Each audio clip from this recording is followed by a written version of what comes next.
capítulo 6. Mateus capítulo 6, nós vamos ler do versículo 9, a partir do versículo 9, em nome de Jesus. Quem achou, diga amém. Amém.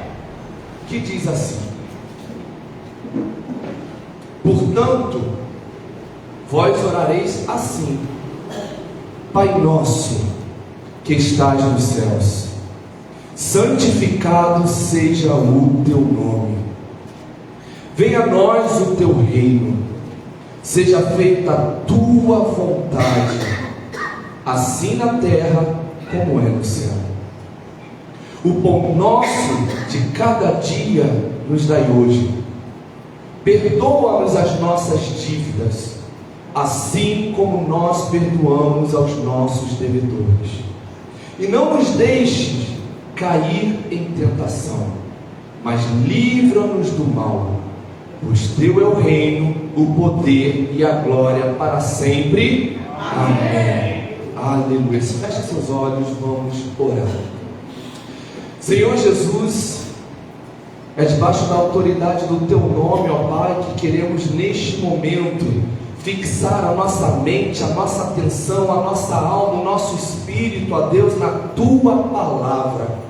Afinal, ó Deus, por mais que seja prazeroso rever muitos dos nossos irmãos, por mais que seja prazeroso estarmos aqui em um momento de louvor e adoração, mas prazer maior não há do que ouvir o que o Senhor tem para nos falar. Então eu te peço, ó Deus, não te cales nesta noite, fala com a tua igreja. Que esta palavra, ó Deus, a qual o Senhor plantou em meu coração, possa ser, ó Deus, germinada, plantada de igual modo, ó Deus, no coração da tua igreja, e que o teu Espírito, ó Deus, possa dar o devido entendimento e crescimento, ó Pai. E mais do que receber essa palavra, que nós possamos entendê-la e vivenciá-la, porque a tua palavra diz, ó Deus, para que nós não sejamos apenas ouvintes, mas também praticantes. De nada adianta estarmos aqui, ó Deus, ouvirmos palavra após palavra e não praticarmos. Então eu te peço, ó Deus, traga a nossa mente, traga, ó Deus, ao nosso espírito entendimento da importância de praticarmos, ó Deus, vivenciarmos a tua palavra. Senhor, fala aos nossos corações, assim como o Senhor já tem falado em meio aos louvores. Que a tua graça e a tua misericórdia permaneça sobre nós, não apenas hoje, mas para todo sempre, em nome de Jesus. Amém. Meus irmãos, eu acredito que muitos de vocês, a grande maioria, se não todos vocês vão de concordar que o que nós acabamos de ler é uma relíquia, é uma preciosidade do Evangelho dada a nós por intermédio de Jesus, por intermédio do Deus encarnado, né? Nós estamos diante da oração do Pai Nosso, a oração mais famosa, diga-se de passagem, do mundo, onde já foi traduzida por diversas línguas. A oração do Pai Nosso é a oração que está no topo de todas as outras. E por que é que eu digo no topo de todas as outras? Porque quando a gente para ler a Bíblia, para estudar a Bíblia, nós vemos que de Gênesis a Apocalipse existem diversos personagens que também oraram. Existem diversos modelos de oração. Por exemplo, Sansão, no livro de Juízes, no capítulo 16, Sansão orou a Deus para que Deus pudesse restituir a sua força, que outrora ele havia perdido por ter se deixado levar pela concupiscência da carne. Mas justamente para devastar os filisteus, Sansão se reconecta com o Espírito e pede a Deus que Deus lhe devolvesse a sua força. E Deus, reconhecendo a sinceridade do coração de Sansão, Deus devolve a força para Sansão. Então essa é uma oração de restituição, uma oração, é claro, também de conserto, porque para que nós possamos viver uma restituição, antes precisamos ter o devido conserto. O próprio pai de Sansão, no capítulo 13, no livro de Juízes, ele também fez uma oração que, para mim em particular, é uma oração exemplar. Certa vez, o anjo do Senhor aparece para a mãe de Sansão. A palavra não fala sobre o nome da mãe de Sansão, a palavra diz esposa de Manoá. O anjo aparece para ela e diz: olha, mulher, você não gera, você nunca gerou, mas você vai gerar. E isso é uma palavra para mim e para você muito profética. Por quê? Porque o Senhor está falando: o teu estado de hoje e o teu estado do passado jamais vai comprometer o que Deus tem para fazer no teu futuro.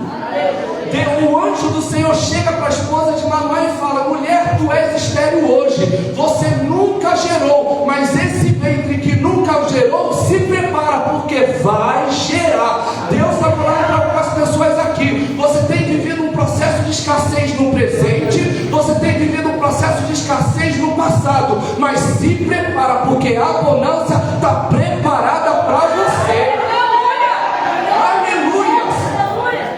Quando a esposa de Manoá recebe essa informação, ela corre para o seu esposo e diz: marido, eu recebi a visita de um homem, a sua aparência era quase como de um anjo, e ele disse que eu vou gerar. E ela passa para ele, é claro, as restrições das quais o anjo havia passado.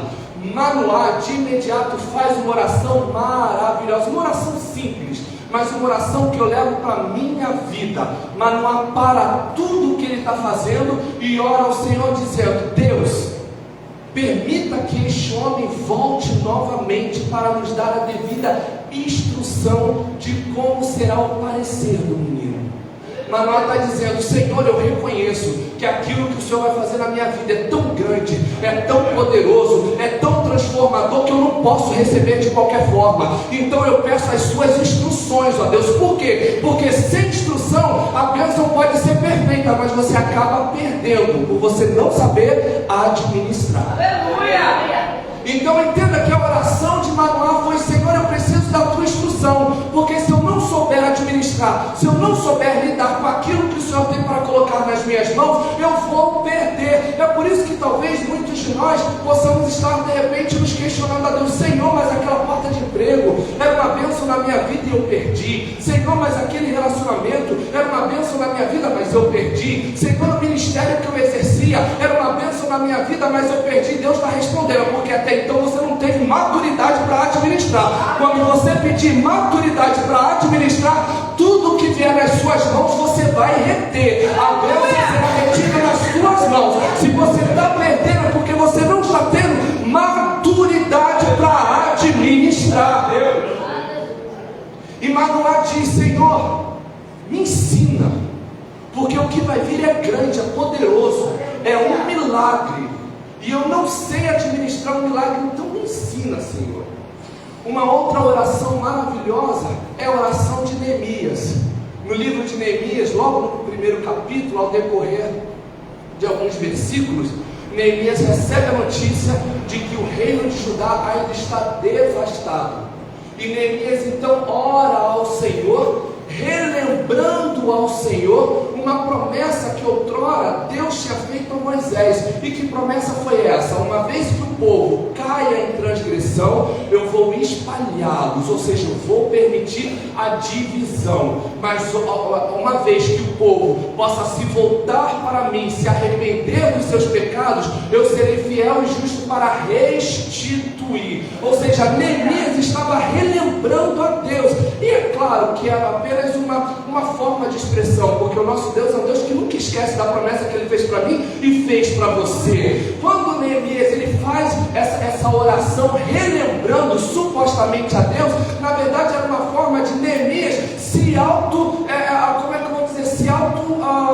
se confortar. Era como se Neemias estivesse dizendo: Senhor, eu ainda lembro da promessa que o Senhor fez a Moisés, dizendo que se o povo transgredisse, o Senhor os espalharia. Mas eu também ainda lembro que o Senhor disse que se o povo se arrepender, o Senhor é fiel e justo para restituir, para juntá-los novamente.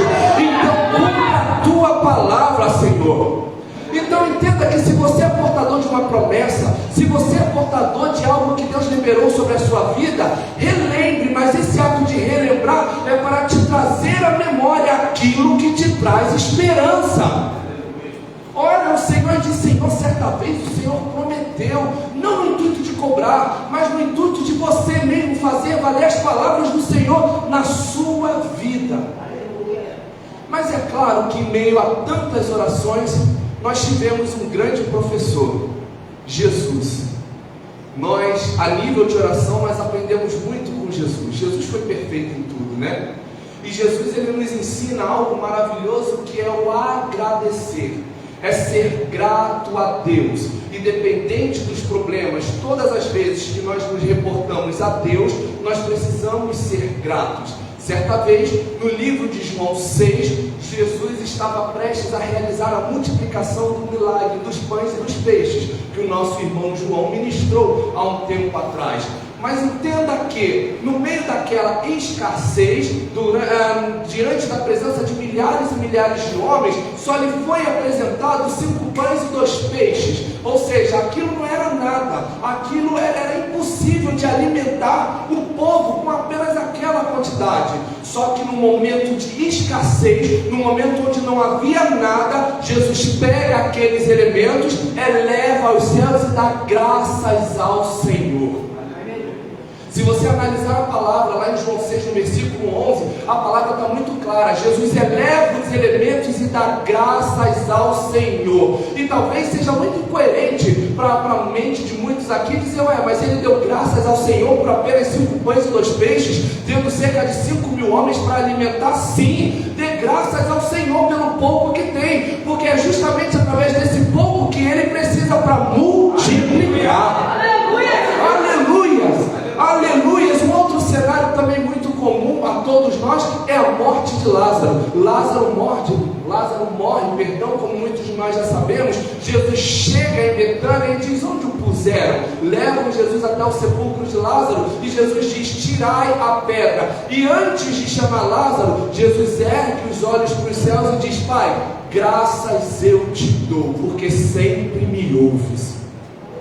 E o que eu aprendo com Jesus? Eu aprendo que mesmo no período de escassez, mesmo no período até mesmo de morte, eu preciso dar graças ao Senhor.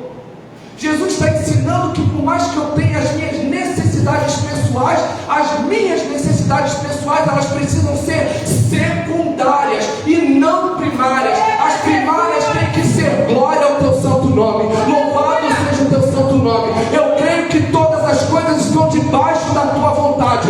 Quando você reconhece a soberania de Deus, independente das coisas estarem boas ou não, você reconhece: a vontade dele é boa, a vontade dele é agradável, a vontade dele é perfeita. Aleluias! Glória ao nome do Senhor Jesus. E aqui agora nós estamos diante do Pai Nosso, uma oração, como eu mencionei antes, universal. Jesus, ele na verdade, ele estava respondendo a um pedido que certa vez um de seus discípulos fez no livro de Lucas. Aos que não sabem, os evangelhos, Mateus, Marcos, Lucas e de igual modo João, eles são evangelhos sinóticos, ou seja, eles se complementam.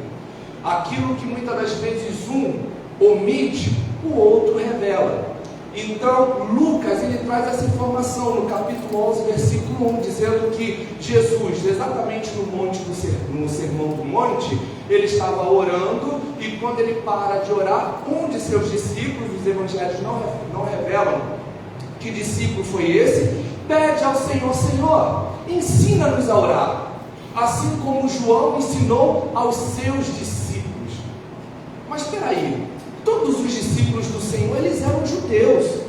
Como que então um judeu vai pedir a Jesus para ensiná-lo a orar? Haja vista que todo judeu, desde a infância, já se relaciona com o âmbito sócio-religioso. O judeu, desde a infância, os homens propriamente dito, eles já são encaminhados para se relacionar inclusive com a Torá, com as leis de Moisés. Então essa vida de oração já era um hábito para todos eles. Só que aí vem um discípulo e diz: Senhor, ensina-nos a orar. E por quê? Porque eles estavam vivendo uma mudança de vida, eles estavam vivendo um cenário novo. Aqui era como se o discípulo estivesse dizendo: Jesus, eu tenho vivido tantas coisas novas, eu também quero aprender um novo estilo de oração. Eu quero aprender com o Senhor, na sua ótica, como tocar o coração de Deus, porque do jeito que eu aprendi no passado, do jeito que eu aprendi inclusive com os fariseus, eu não estou vendo mudança alguma. Mas quando o Senhor ora, eu vejo que Deus responde de imediato,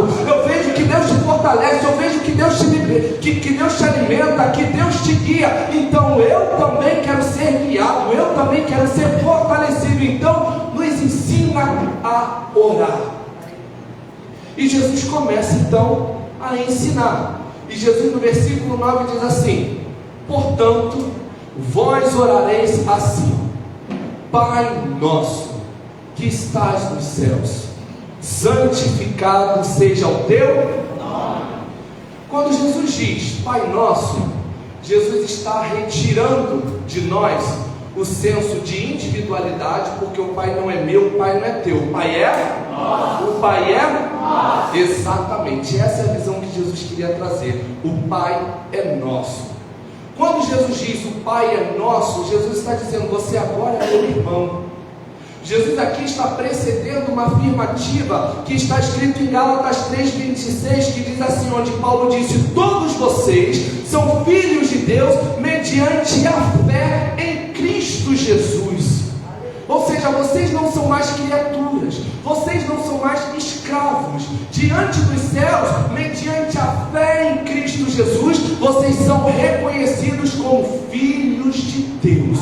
Filhos de Deus, filhos de Deus, vocês são filhos de Deus. Eu sou filho de Deus, irmã Jácia, irmã é uma filha de Deus. Aleluia. Felipe, você é um filho de Deus. Aleluia. Ezequiel, você é um filho de Deus. Mediante a fé, nós somos todos filhos de Deus. E quando Jesus diz Pai Nosso, que Ele justamente nos inclui, Ele justamente nos abraça, Ele está querendo dizer: já que o Pai é nosso, onde eu me sento, tem lugar para você, porque você é meu irmão. Jesus está dizendo: onde eu me sento, o Alexandre também tem lugar para se sentar. Aonde eu me sento, o diácono João tem lugar para sentar. Aonde eu me sento, meu irmão Assis tem lugar para sentar. Por quê? Porque muitos de nós, ao decorrer da nossa vida, a gente acredita que Deus nos dá uma intimação para a gente determinar quem pode e quem não pode sentar.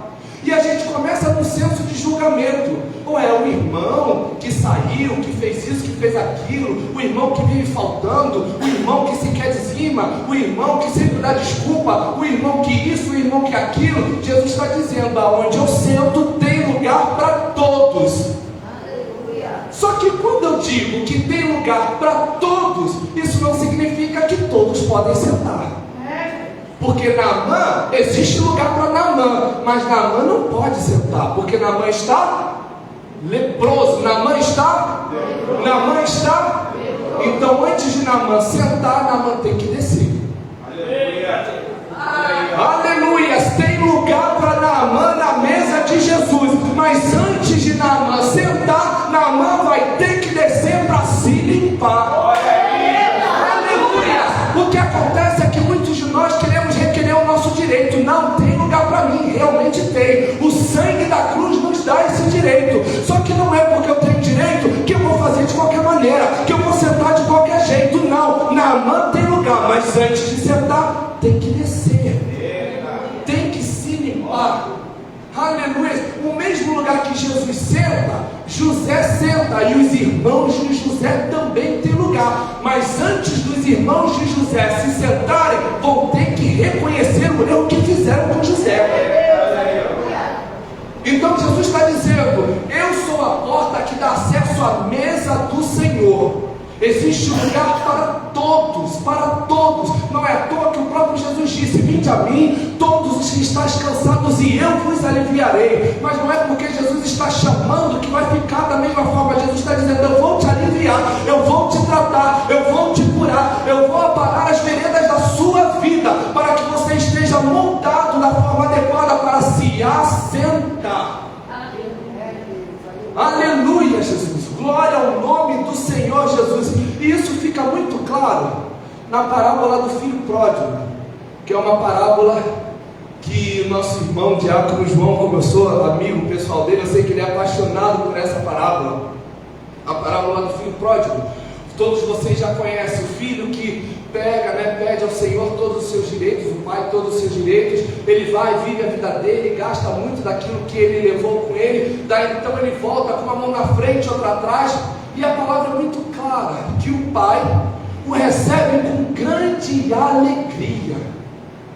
O pai é o primeiro a vê-lo voltando, o pai que vai ao encontro dele. O pai chega, abraça: meu filho, você está vivo, meu filho, que bom que você está aqui, vamos fazer uma festa. Só que antes de fazer a festa, o pai diz: mas antes, vai trocar as suas vestes. O pai diz: a mesa está preparada, eu vou preparar um novilho para você, está tudo preparado, mas você não pode se assentar na mesa do jeito que você voltou. Você vai ter que trocar as suas vestes, você vai ter que tomar um banho, você vai ter que se adequar ao padrão do reino. Aleluia, glória ao nome do Senhor Jesus. Dando sequência a esse mesmo versículo, ele diz assim: Pai nosso, como nós já vimos, que estás nos céus.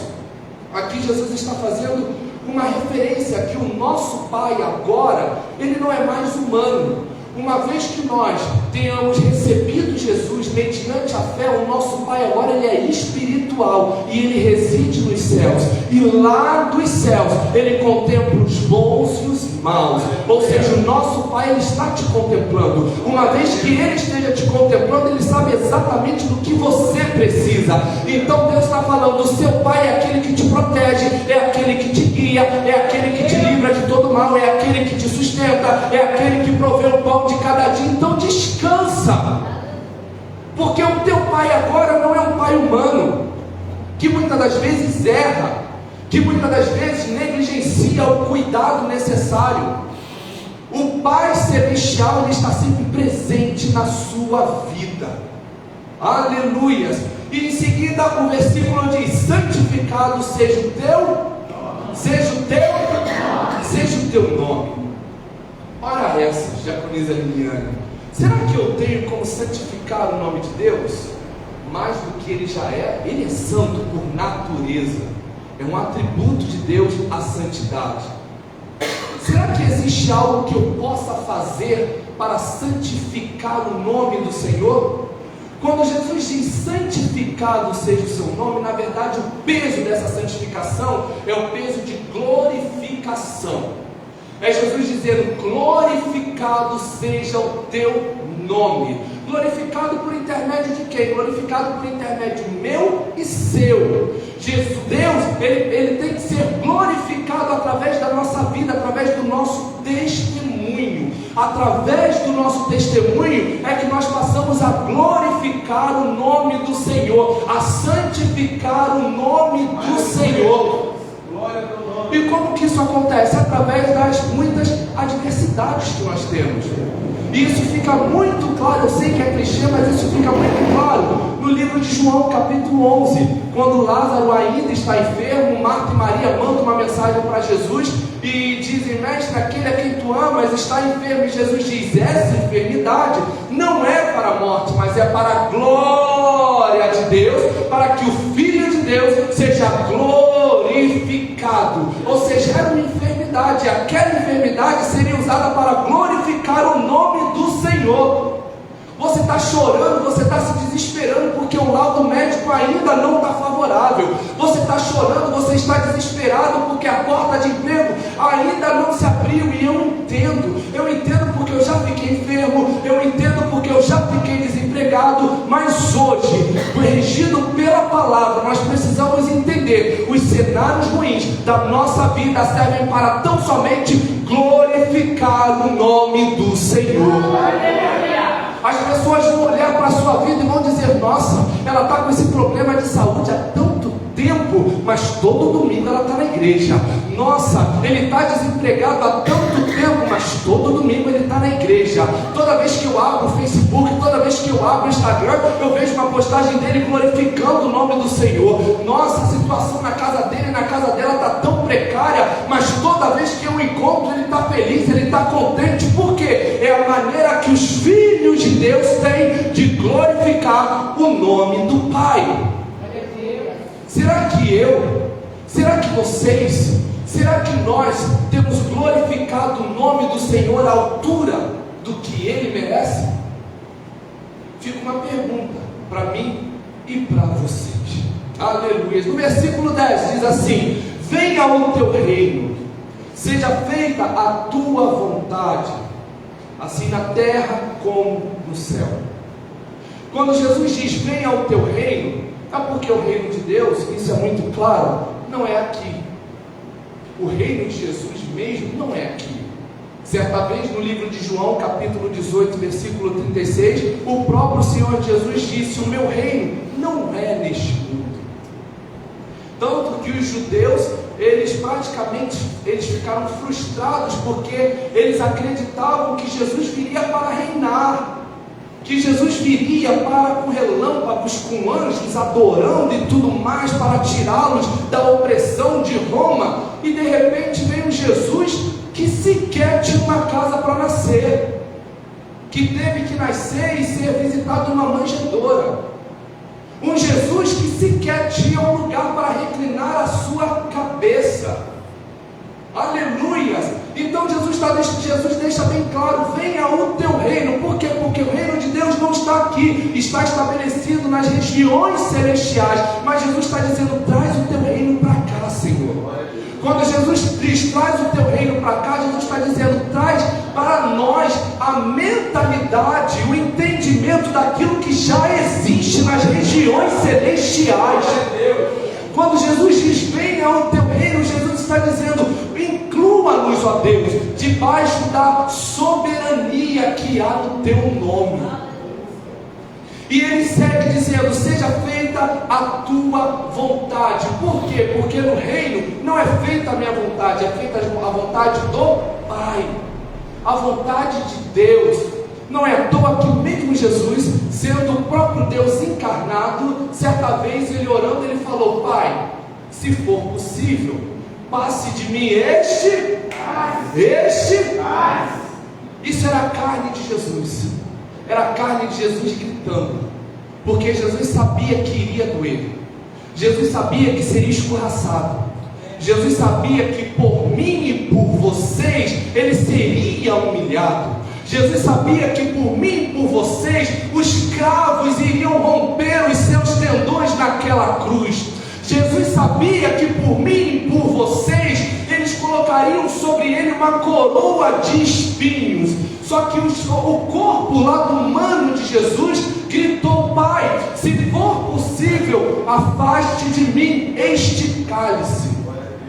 Só que Jesus, aleluia, ele tinha uma natureza humana e espiritual. E o Espírito veio e sobrepôs a carne, dizendo: mas sobretudo, faça a tua vontade.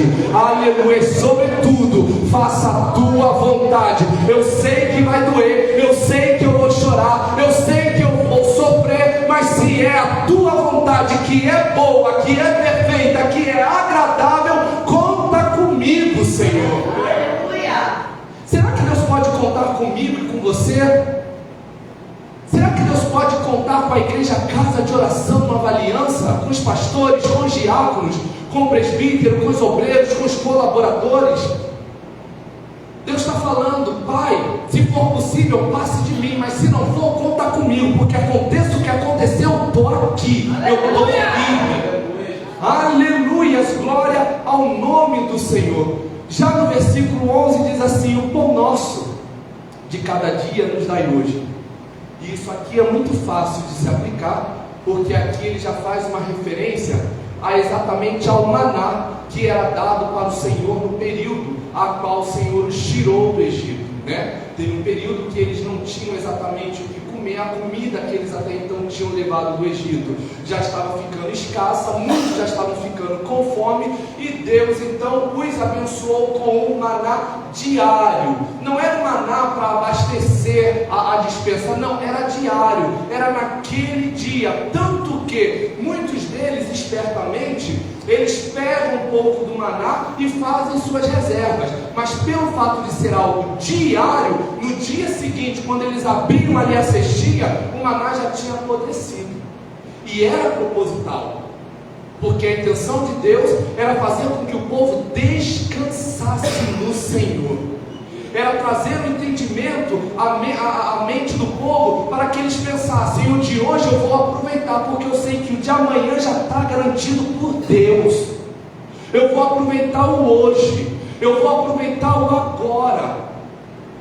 Muitas das vezes, nós nos preocupamos com o dia de amanhã, e eu confesso que realmente, diante da nossa realidade financeira, a realidade que o Brasil, que o mundo de certa forma está enfrentando, é algo extremamente preocupante. A gente precisa sim se preocupar como vai ser o dia de amanhã. Existe aluguel, existe água, existe internet, existe combustível, existe diversas contas aqui na igreja mesmo, A gente tem as contas para pagar de ventilador, de ar-condicionado, de internet, tem os microfones que às vezes dão problema e a gente precisa fazer um devido reparo. Então tudo isso gera preocupações, mas Jesus está dizendo: aproveite o pão de cada dia, porque o amanhã Deus proverá. Exerça a tua fé, mostre que você verdadeiramente é nascido do Espírito, porque se você deixar a sua carne te dominar, você vai se preocupar com as coisas do mundo. Mas se você deixar com que o Espírito domine a sua vida, aleluia, você só vai olhar para o alto. Você pode estar no meio de dívida, mas você não vai deixar as dívidas tirar o teu sono. Por quê? Porque você sabe que na hora certa, no momento certo, estando em retidão, Deus vai prover na tua vida. Deus vai prover. Aleluia, glória ao nome do Senhor. Já no versículo 12, Jesus aperta um pouco, porque Jesus diz assim: e perdoa-nos as nossas dívidas, assim como nós perdoamos aos nossos devedores. Aqui Jesus nos ensina praticamente a fazermos uma condição. Ele está dizendo: peça a Deus que te perdoe à medida com que você perdoa. Se você perdoar muito, você de igual modo será muito perdoado por Deus. Jesus está trazendo para nós a responsabilidade. É como se Jesus estivesse dizendo: Deus Todo-Poderoso, Ele tem poder para te perdoar sim, mas entenda que Ele vai te perdoar à medida que você perdoar os seus devedores. E isso por quê? Porque a relação que Deus quer ter conosco, ela precisa de certa forma ser reflexo da relação que nós temos com o nosso irmão. Então, por exemplo, suponhamos que o meu irmão querido diácono Renato tenha cometido algum delito contra mim, e eu digo assim: Renato, amém, eu te perdoo, segue em paz, mas olha, não fala mais comigo, eu prefiro que você não se sente tão próximo de mim.